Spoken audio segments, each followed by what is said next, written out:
Will my parents come to the Philippines for Christmas? Hi, Mom. Hi, Mike. I've got some good news. What Christmas-themed vlogs would you like to see us film? The offloading situation in the Philippines is always quite mystical to me. I don't quite understand that. By the end of this year, there won't be any jeepneys in the Philippines anymore. You are pro-jeepney. Yes. And in my opinion, we will never forget the resourcefulness and the resilience of Filipinos. Aling pag-ibig pa ang hihigit kaya sa pagkadalisay at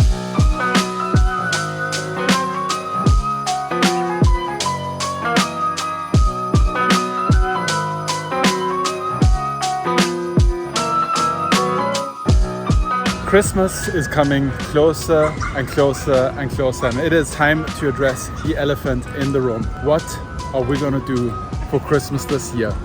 So Christmas always comes with a few challenges, like questions: where are we gonna spend it? How are we gonna get there? What do we need to do to be able to get there? And our initial plans are obviously to spend Christmas in Austria with my parents, with my family, which means we need to secure a Schengen visa for Grey, because as with so many places, we always need to get visas to travel. Well, but I do think we're fairly confident with your visa applications already.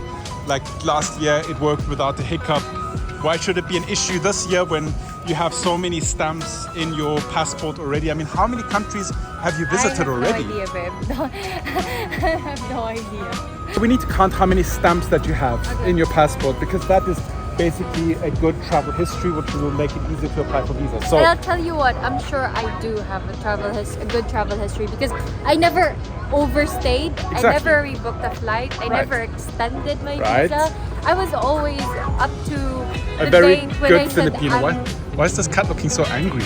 whatever I said in the immigration, that whatever date I said I would come back, I come back on that date.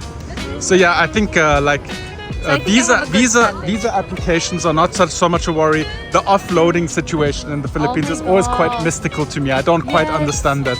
Recently, Jay was traveling and he got questioned so much at immigration upon exit of the country. It's unbelievable. Like, I don't understand what relevance it has. If a Filipino wants to travel, a Filipino gets to travel. There should be no questions asked. If I leave Austria, they don't even say hello. They're just like, just get out of here. No, but I understand it's concerns of like human trafficking and Who's gonna things traffic like that. Jay? Who's gonna human traffic Jay? Jay's as big as I am. Jay will only go where Jay wants to go. Anyway, so let's go through the list. We have Thailand, that's 2. Indonesia, that's 4. South Africa, that's 6. Europe, that's 7. Taiwan, that's 8. Abu Dhabi 2, that's 9. Singapore. 10. I can't think of Where anything. else did we go? Is that it? Yeah, I think that's it. Yeah. Right. But that's not true, love, because it's been 12 countries. So how come it's just that? Oh, because Europe is just, there's no stamps if you go between Spain and Italy and so on. Yeah, Spain, Italy. Yeah. So those are countries but no stamps in the passport. Yeah. So 10 stamps. That's good. That's a good travel history. Right? Should be no problem. Well, if I was granted a Schengen visa the first time, if I don't see any reason why I would be rejected this time, unless it's my fault and I submitted incomplete documents. Yeah. Well, I would like to see a multiple entry visa at this stage. I told you, it would require me like 6 years of traveling through Europe. Really? For business or something. Wow. It's not that easy, babe. It's not that easy to get Wow. multiple entry for a certain period of time. And I think even if I get a multiple entry visa, it's only throughout that time that I applied for. So for example, if it's visiting visa, that's usually maximum of 90 days, I believe, with extension. So if I get a multiple entry, it's only within 90 days. So that means if we're traveling somewhere else within 90 days, then I can re-enter. Well, you know, my father's 80th birthday is coming up in April. So if we say 90 days from January 15, let's say, it still doesn't work out because we'd have to say December 15. Anyway, and then the big question, like I don't think there will be, but if there is an issue with Gray's visa, will my parents come to the Philippines for Christmas? And I think the answer would be yes. I think my parents would value spending Christmas with us so much that they would be willing to travel if there would be any issue. But I don't really feel comfortable with my parents traveling again because it is exhausting traveling all the way from Austria. Wow, look at the beautiful day today. It's so nice. My mom just sent me some pictures from Austria yesterday of snow. And by the way, for my first time applying for a Schengen visa, we were so clueless as to how to apply, what documents do I need, what do I need to present them. And it was quite nerve-wracking because a lot of people are like, Schengen visa is the most difficult visa to apply for. And we tried going through an agency as well to have it fixed up for us, and we were quoted around 50,000 pesos. $1,000. So if you don't want to spend 50,000 pesos and it's gonna be your first time applying for a Schengen visa, please let us know if you need help or any questions regarding applying for Schengen visas. We could definitely help you with that. As they took hours and hours and hours of research, days I might say. Because also I applied for an Austrian visa, but we entered through Barcelona.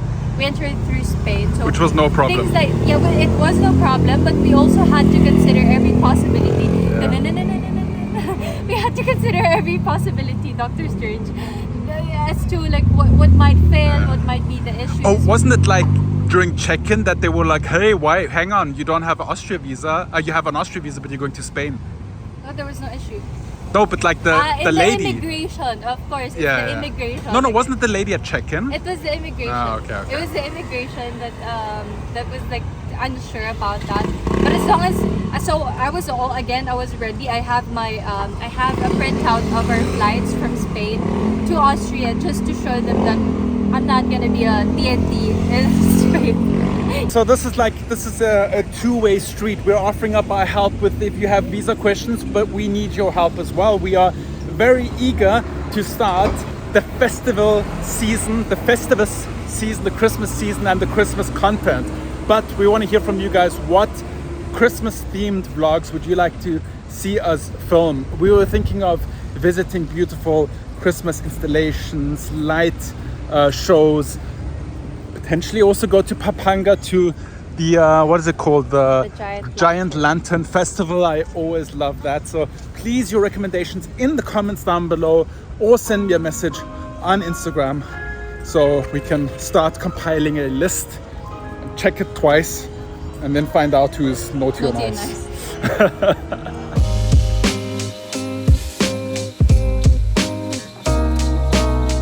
Wow, BGC got a second 3D billboard here on High Street. So cool.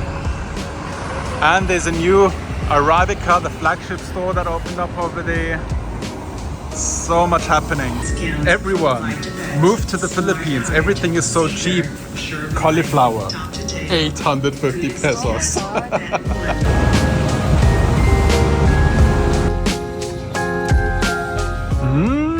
We're back at home and we've got a little treat for ourselves. A nice little holiday Monday charcuterie. That's one way to call it. Yeah. And it's a really nice day out here. A little bit too hot for my So preference. hot, yeah.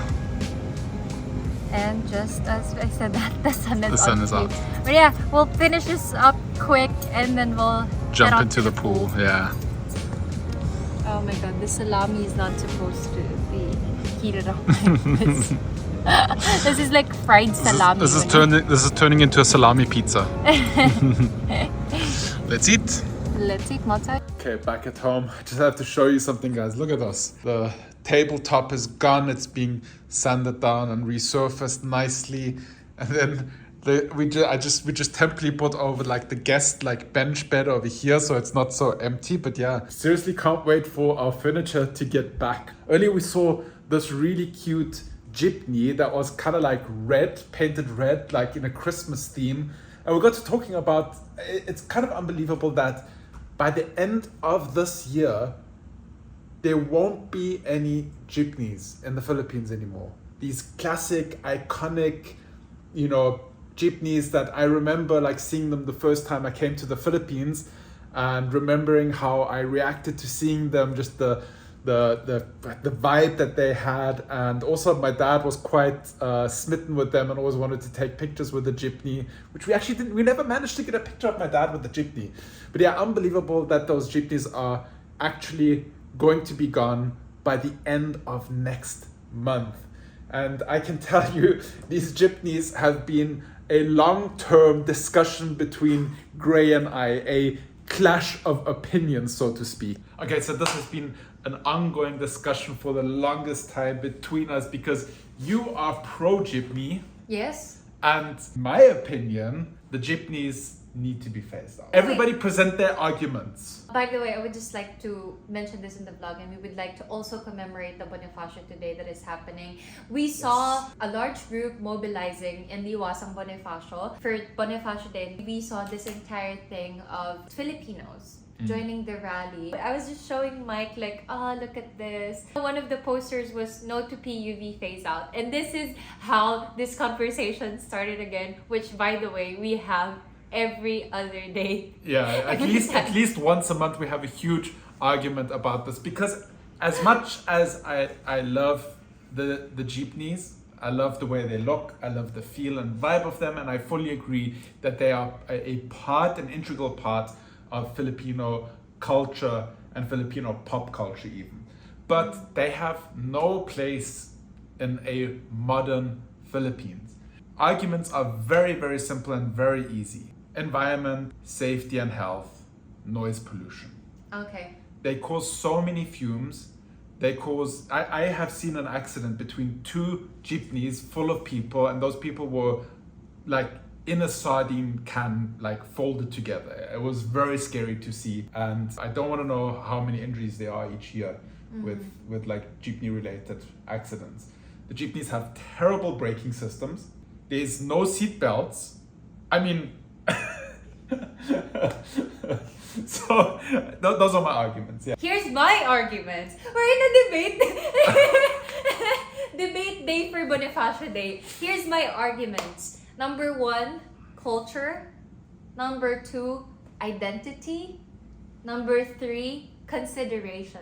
So number 1, culture. For the longest time, everyone, all of us, all Filipinos have been talking about or have been very proud of jeepneys. I mean, there were countless of times that the jeepney is used as a national costume for the Miss Universe representative, just because you won't see in any other countries a jeepney which represents identity of Filipinos being creative and being resilient and making use of trash and turning it into something meaningful and something actually useful. So jeepneys were left out by the Americans during the World War II, and Filipinos wanted to make use of it. They turned it into a jeepney, made everything convenient for everyone back then up until now. So that's for me culture and identity of Filipinos and the Philippines itself. It would never be complete without that. Growing up with it and witnessing it at a young age, and how much convenience it gives to the lower class and to people who have to use it every day to get to where they need to go, I just cannot take that convenience from them. And yes, I understand the point of what about jeepney modernization instead, having electric jeepneys, eco-friendly jeepneys. I would agree to that, but the problem right now is I don't think there is enough consideration for those who are gonna suffer once it's phased out. And let's face it, it's the jeepney drivers, it's the owners of these jeepneys, and people and Filipinos who mostly avail that. And it's only through subsidization.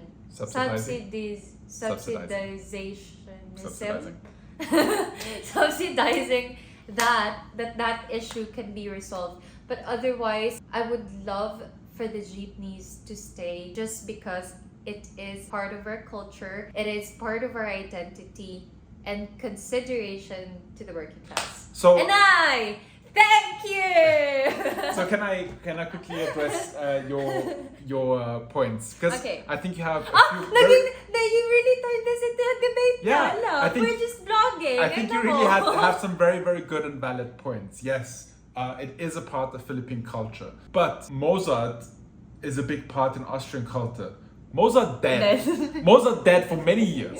And we still can identify with Mozart. We will never forget the resourcefulness and the resilience of Filipinos by taking these military vehicles and making them part of their culture. We will never forget it. It will always be part of the Philippine culture.